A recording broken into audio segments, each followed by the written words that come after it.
Et salut à tous, c'est Germain, on se retrouve pour une nouvelle decklist free-to-play qui va être le Welcome Core de Gorillaz21 qui nous a partagé sa liste. Il a fait tout un guide que je vais vous montrer d'ailleurs. Voilà, donc je vous mettrai l'adresse en description en bas de la vidéo. Vous avez tout pour partir donc avec le Welcome, un deck Welcome qui est le deck de base. Avec je crois quelques modifications, c'est pas celui de base. Il y a le deck code qui est juste en dessous pour avoir directement le bon deck pour démarrer, vous pouvez le faire sans problème. Et là on a la première évolution qui est celle du Welcome Core, donc Wellcore Nature, avec les cartes que je vais vous présenter ici et surtout le petit gameplay, la manière de le jouer. Et ensuite on va voir la prochaine évolution pour aller vers un deck un peu plus affûté. Donc là on est vraiment sur les Marshwalkers qui sont créatures que vous retrouverez même à haut niveau, qui sont du Welcome set, donc il faut attendre de les toucher, ça peut prendre du temps, mais elles sont hyper importantes. Les Wild Dog, les Axuman, qu'on ne présente plus. Les Canopy Barrage qui sont les cartes qui permettent vraiment de tempo au début chez le druide, très importante. On a deux Skeleton Heavy avec la Fire Flame Blade. Pareil, qui permet de donner du tempo au début. Si vous ne l'avez pas, c'est pas dramatique, elle finira par revenir, mais elle est forte.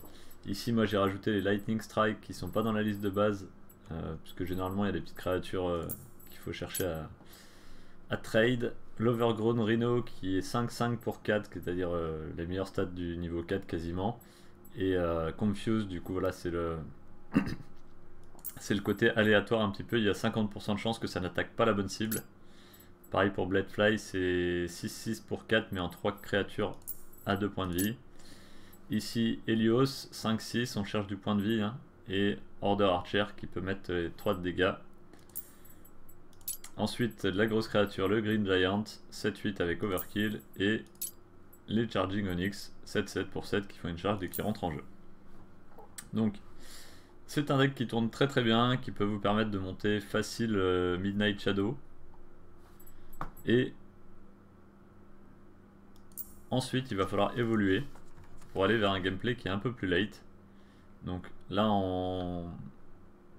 vous avez Gorillaz qui vous donne des cartes que vous pouvez échanger au fur et à mesure en fonction de ce que vous avez, ce que vous n'avez pas. Possibilité de rajouter Wildfire dès que vous le touchez, The Hunt, du casse-armes. L'ogre Wetland qui est 4-5 pour 4 qui permet d'avoir un body solide, le Staff of Roots à la place de la Fire Flame par exemple. Donc vraiment des alternatives intéressantes si vous démarrez sur le jeu. N'hésitez pas à suivre ce tutoriel.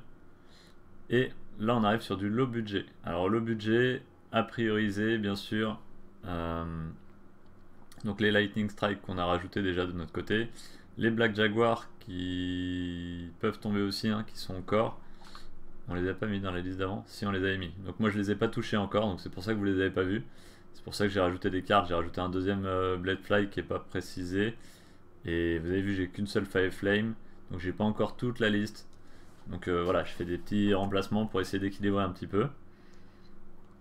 Ensuite, vous avez ici le Rabbit Beer qui coûte pas grand chose, c'est genre 40 centimes. Dès que vous allez avoir vos premiers gods, vos premières cartes que vous pourrez crafter, vous allez pouvoir les acheter. Ensuite Celestial Stack qui est à 2,35€ de mémoire. Le Mooncrest Cyclope qui est en train de baisser là, il est en train de chuter, en train de plonger. On va aller voir direct à combien il est. Cyclope qui est plus qu'à 3,31, 3,91. Vous voyez la courbe qui descend, qui descend, qui descend, qui descend. Parce qu'il est un petit peu moins joué. Donc carte intéressante, pas forcément celle à prioriser. Vous avez le Brazen Moose pareil qui est très peu cher. Giant Pangolin qui coûte pas grand chose non plus.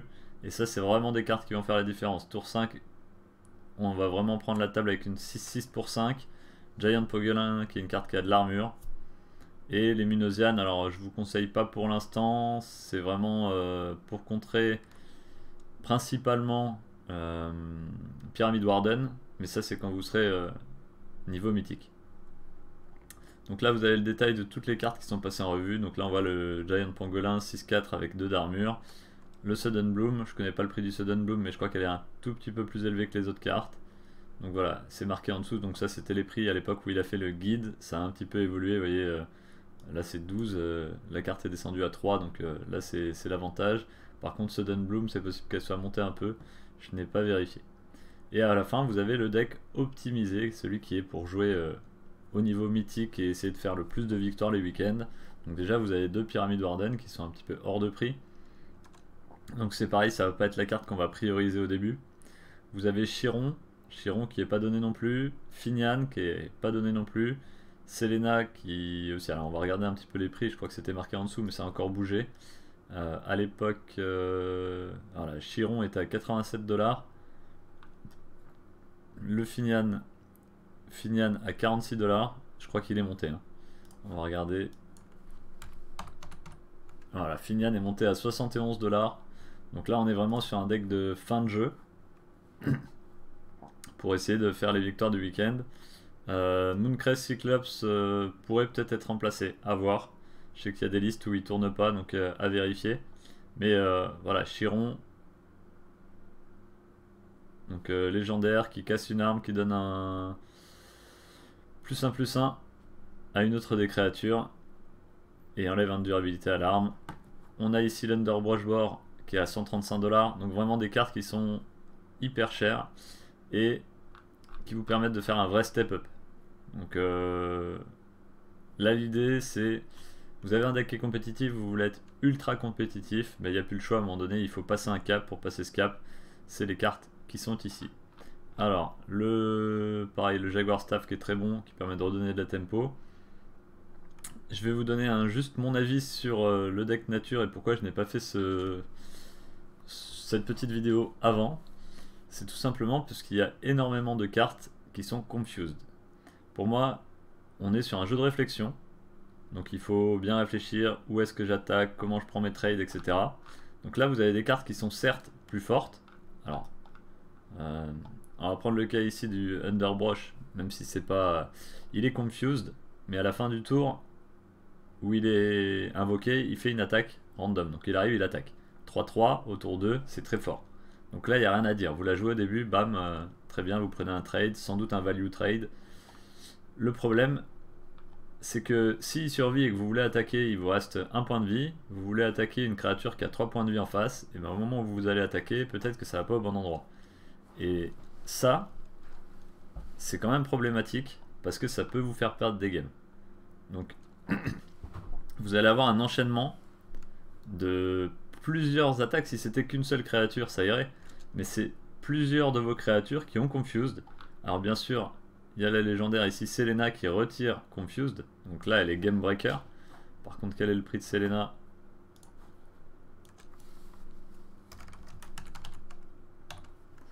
Elle est à 411$, non ça c'est la violette. Elle est à 221$. Donc backline, roar, your creature lose confusion. Donc effectivement c'est très très fort, d'où le prix qui est élevé.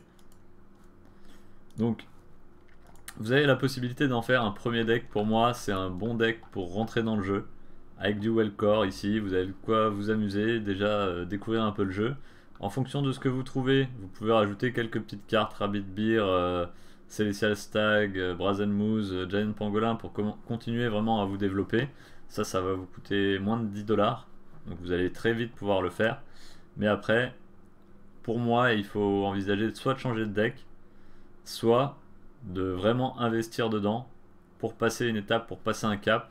Alors bien sûr, il y a des cartes au fur et à mesure qui vont compléter, mais vous avez vu, hein, 400$, 200$, 100$, donc là on est sur des grosses sommes à mettre dedans et vous les aurez pas tout de suite. Donc à vous de voir, c'est un très bon deck pour démarrer.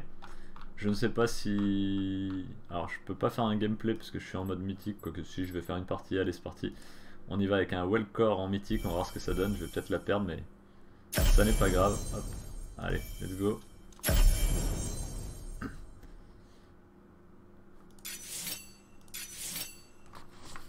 Alors on va se mettre contre l'IA, non c'est pas grave. Allons-y, gaiement. Donc là on est vraiment en Wellcore, Welcome Core, carte de base. On va essayer de faire des value trade et de prendre l'initiative par rapport à... Voilà, c'est un death. On va se faire rouler dessus.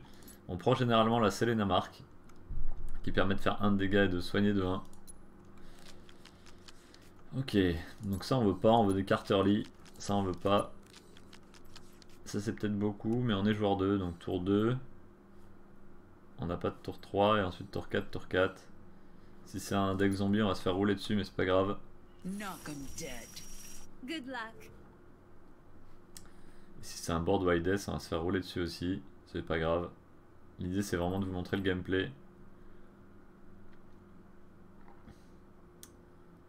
Donc là a priori c'est un zombie, parce qu'il fait un dégât à chacun. Ok, on a un tour 3 pour gérer une créature si besoin. Une grosse créature qui descendrait. À moins qu'il fasse pièce obélisque. Voilà, donc ça c'est le type de gameplay qu'il faut absolument pas faire. Là si j'ai un canopy barrage, je prends le trade, alors à moins qu'il ait le deuxième. Et ici, hop, on va pas lui laisser. Et on a déjà géré une de ces obélisques. Il n'en a qu'une deuxième. Donc pour moi on a pris une belle option. Tout dépend ce qu'il a dans la main. Ok, ça c'est pas gênant du tout, il essaye de temporiser. Ok.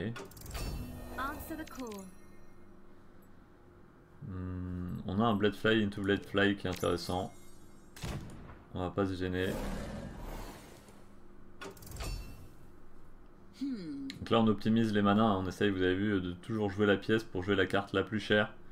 Pour vraiment avoir la créature la plus forte sur le board pour pouvoir prendre des trades. Donc là on a une 5-6 et nous on a une 5-5. Donc c'est pas forcément intéressant, on va préférer mettre de nouveau les Bladefly pour gagner du temps, remplir le board. Et là vous allez voir le confusion. J'ai envie d'aller sur la 2-2 et ensuite de récupérer le zombie. Si le premier va sur la 5-6, j'aurais envie de mettre les deux dans la 5-6. Sauf que ça va absolument pas se passer comme ça. Voilà. Donc là, deux fois de suite, ça attaque pas au bon endroit. Et la troisième, on va essayer de trade le zombie. Et ça va face. Donc là, j'ai fait 3 attaques, il n'y en a pas une seule qui a été là où je voulais. Alors comme je suis largement devant, là, ça n'a pas une conséquence directe. Mais quand c'est un play qui est vraiment serré, mais je trouve que c'est dommage de toujours être dans la confusion.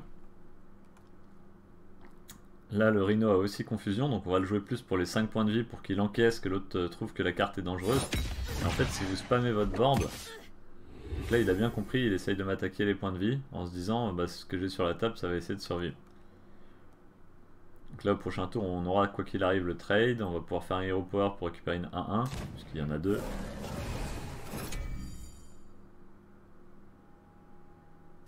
Ok, et ça c'est très dangereux, ça peut très vite monter.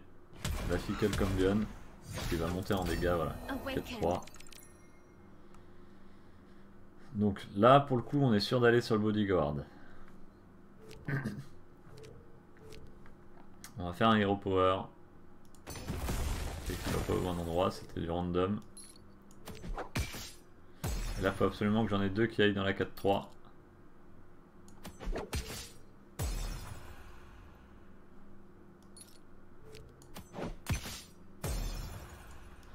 Là on va essayer de finir la 5-1, ok donc là c'est pas trop mal, et on remet de la table. Vous avez vu j'ai dû changer mon plan en cours de route, je voulais tuer la Combion, et en fait ça a été sur la deuxième. Donc en fait à chaque tour il faut vous adapter, voir où est-ce que le Hero Power qui est un peu random il tape, voir où est-ce que vos cartes qui sont random vont pouvoir taper également. Et là du coup il commence à poser des grosses créatures qu'on va pas pouvoir trade. Et il va faire gonfler sa Combion.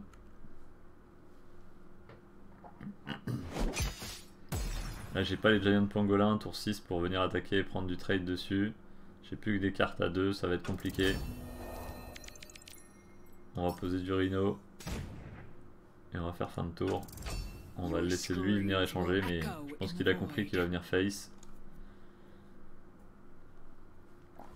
Donc c'est un deck qui est fort, hein. C'est un deck qui tient la route vraiment grâce aux grosses créatures.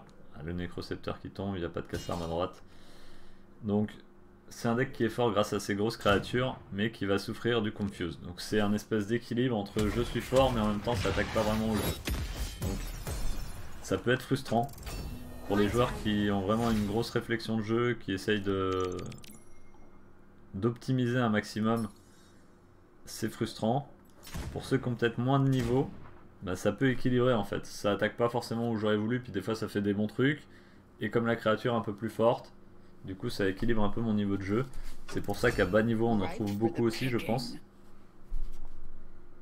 Il n'y a pas de jugement dans ce que je dis, hein. C'est vraiment... bah, parfois le jeu va décider pour nous et ça fait des bons trucs quoi. Là je suis à 17. Donc 6 points de vie, là ça passe pas parce que je vais mettre 2 et 2, 4.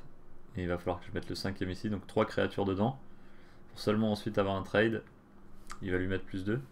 Il a la mana. Donc là c'est une créature que je peux plus passer pour l'instant.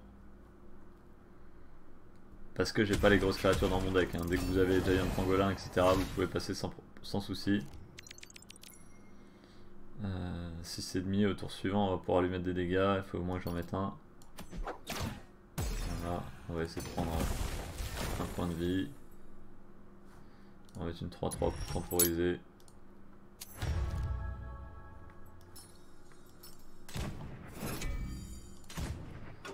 Hop, et au prochain tour, l'Oryx qui va venir tout de suite dès qu'il est arrivé, taper.